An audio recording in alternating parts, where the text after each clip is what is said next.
I'm Jason Epperson. This is RV Miles, and it's time for the latest in RV and camping news.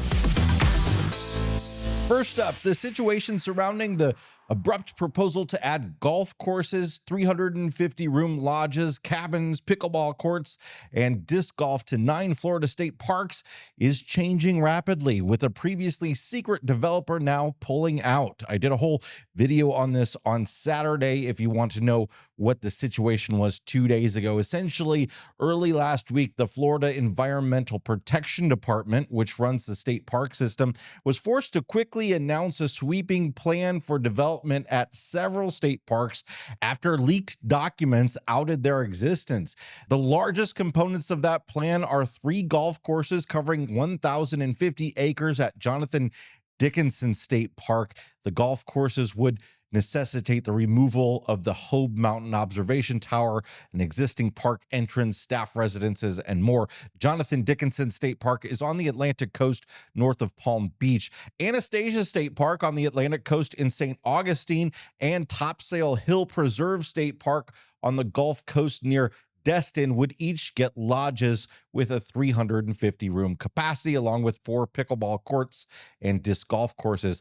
Other state parks would also get pickleball courts, disc golf courses, and cabins. State residents were given 1 week notice of meetings to present the plans that were to happen tomorrow, Tuesday the 27th, simultaneously at 8 different locations across the state, in person only, and only an hour in length. There would also be no question period during the meeting for officials to clarify or explain plans. And the department planned on having final approval for these sweeping changes done sometime in the course of the next month. Well, due to, quote, overwhelming interest, the meetings were postponed over the weekend with a target of next week, but no concrete date has still been set.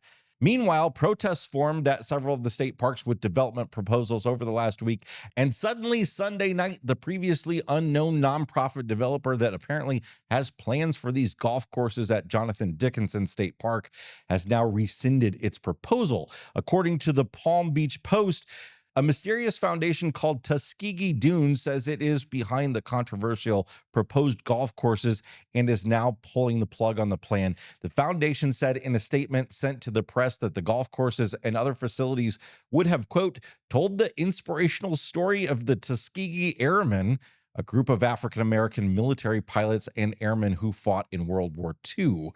But facing extreme opposition on Sunday, it sent the statement to media representatives that it was no longer pursuing the proposal. Quote, we have received clear feedback that Jonathan Dickinson State Park is not the right location. We did not understand the local community landscape and appreciate the clarity. We will not pursue building in the beloved Jonathan Dickinson State Park. A Department of Environmental Protection official confirmed that the proposal was pulled, saying, quote, while they are withdrawing the proposal, the foundation worked with the state to pursue a project that would have created a public, world-class golf course for all while supporting veterans, first responders, and their families. Their plan to honor the Tuskegee Airmen was noble. Okay. Hey, why don't you like my water park in the Grand Canyon? It celebrates Susan B. Anthony, and we like firemen. More and more people have come out against the proposals from all ends of the political spectrum. I think the larger issue here is that these proposals are being kept secret and ramrodded through. If documents hadn't leaked, it's unclear if there would have been even public meetings on the matter at all, or that it would ever have even seen the light of day before getting the green light. While the Tuskegee Golf Course proposal has been withdrawn, that's not to say that any of the other proposals, including 2 massive lodges, aren't still moving forward.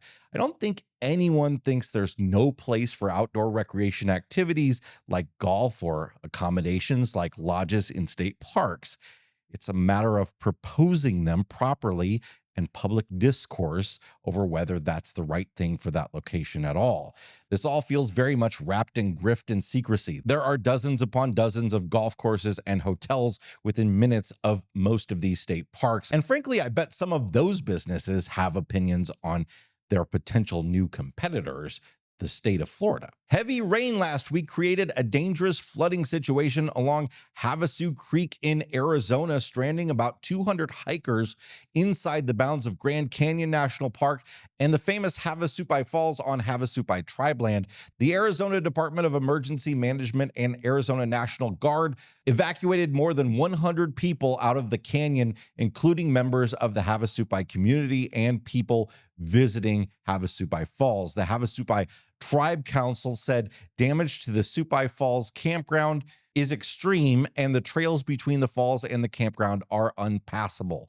With damage assessments underway, the Havasupai area is closed to tourists until further notice. Chenoa Nickerson, 33, was swept away in the flash flood and was found in the Colorado River 20 miles downstream late Sunday morning.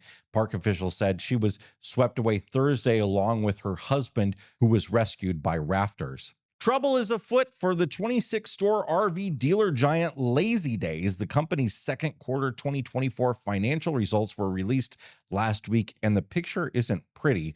The company suffered a 21.6% drop in new vehicle revenue over the same three-month period last year and a 33.1% drop in used vehicle revenue. It's no surprise that RV sales are down. That's happening across the board, but most dealerships are still profitable. Lazydays posted a $44.2 million loss last quarter. Lazydays stock has taken an 84% nosedive over the past year.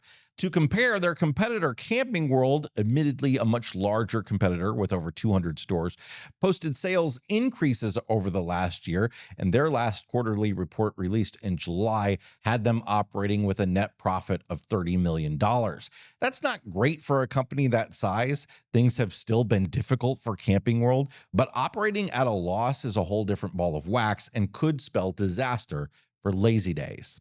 More in a moment, but first, this video is sponsored by our friends over at Liquified RV Toilet Treatment. Our buddy Matt over at the Matt's RV Reviews YouTube channel created this product because he didn't find anything on the market that he liked, and he tested lots and lots of different toilet products, and he didn't find one that both liquefied your waste and smelled really good. So he went to a chemical company and made one himself, and it's quickly becoming a very, very popular product amongst RVers out there. Liquified RV Toilet Treatment is the no BS treatment for your RV's black tank. You can get it in an easy-to-dispense pre-measure bottle, or you can get drop-ins now as well, and they have other products for your tanks.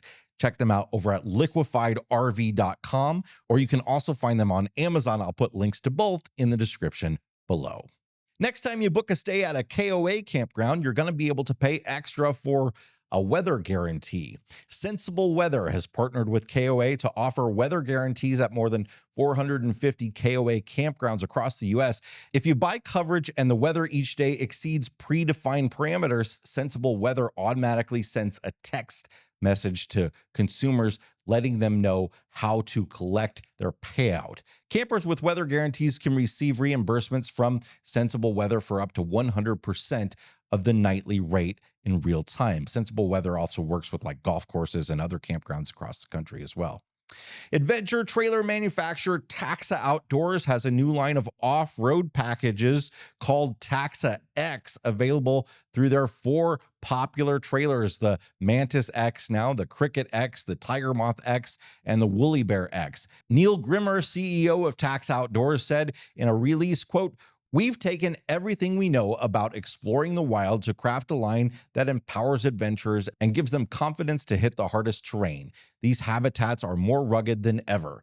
Taxa X habitats include Cruisemaster suspensions and hitches for superior off-road shock absorption, stability, and control, reinforced chassis, protective skid plates, off-roading rock slides, aircraft-grade rivets, versatile molly panels for flexible exterior storage, and upgraded cargo and roof racks for additional gear capacity." The state of Colorado is touting the success of its new state park annual pass program that includes state park passes with your vehicle registration renewal unless you opt out. They've been doing this since January of 2023. More than 1.5 million Coloradoans bought the new pass during its first full state fiscal year of being on sale through June 30th, generating $39.7 million. The state said Thursday that it had set out to raise at least $36 million a year from pass sales. The new pass is substantially cheaper than the old buy it in person one, $29 instead of $80. Colorado Parks and Wildlife plans to use the first $32.5 million of annual revenue from the new pass program for state park maintenance and development, and the next $2.5 million will go to search and rescue programs and team members, and $1 million will go to the Colorado Avalanche Information Center. Any revenue beyond $36 million will go to wildlife projects and outdoor educational programs. That's it for this week's RV and Camping News Roundup. Hit the like button if you got something out of this video. Subscribe if you want more like it, and we will see you on the next one. Thanks, everybody. See you next time. Bye.